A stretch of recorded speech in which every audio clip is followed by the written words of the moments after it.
ମୁଁ Shri Nagendra Biswal, chairman Basudevpur block.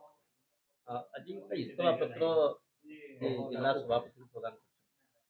ବର୍ଷର ରାଜନୀତି ଭିତରେ ଏମିତି କ'ଣ ନା, ମୁଁ କୌଣସି ଦଳ ବିଜୁ ଜନତା ଦଳ ବା ବିଜୁ ଜନତା ଦଳର ଶୀର୍ଷ ନେତୃତ୍ୱ ପୂର୍ବତନ ମୁଖ୍ୟମନ୍ତ୍ରୀ ସମ୍ମାନୀୟ ନବୀନ ପଟ୍ଟନାୟକ, ମୋର ନେତା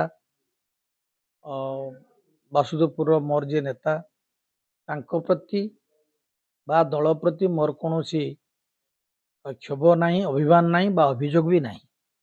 କିନ୍ତୁ ସମୟ ଏବଂ ପରିସ୍ଥିତି ହେଉଛି ସମସ୍ତଙ୍କର ସାଥୀ।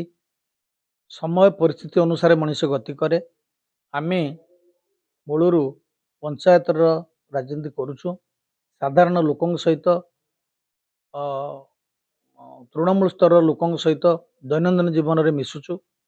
ଆଜିକା ଦିନରେ ସେମାନଙ୍କର ଯେଉଁ ଭାବାବେଗ ଅଛି, ଯେଉଁ ପ୍ରକାର ଆଶା ଅଛି, ତ ଏଇ ଯେଉଁ ଫରମରେ ରହି ମୁଁ ନିଜକୁ ଟିକେ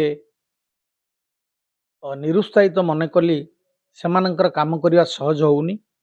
ସେଥିପାଇଁ ମୁଁ ନିଜର ମନ ସ୍ଥିର କରି ବିଜୁ ଜନତା ଦଳରୁ ନିଜକୁ ଇସ୍ତଫା ଦେଇଛି।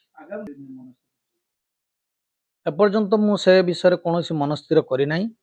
ମୁଁ ମୋର ଯେଉଁମାନେ ଶୁଭ ଚିନ୍ତକ ଅଛନ୍ତି, ମୋର ଭୋଟର ଭାଇ ଭଉଣୀ ଅଛନ୍ତି, ଯେଉଁମାନେ ମୋତେ ଚେୟାରମ୍ୟାନ୍ କରିଛନ୍ତି, ସରପଞ୍ଚ ସମିତି ମେମ୍ବର, ଏମାନଙ୍କ ସହିତ ମୁଁ ପରାମର୍ଶ କରିବି।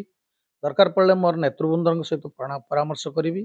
ଯାହା ରାୟ ଆସିବ ସେ ଅନୁସାରେ ମୁଁ ଯାହା ସିଦ୍ଧାନ୍ତ ଗ୍ରହଣ କରିବି।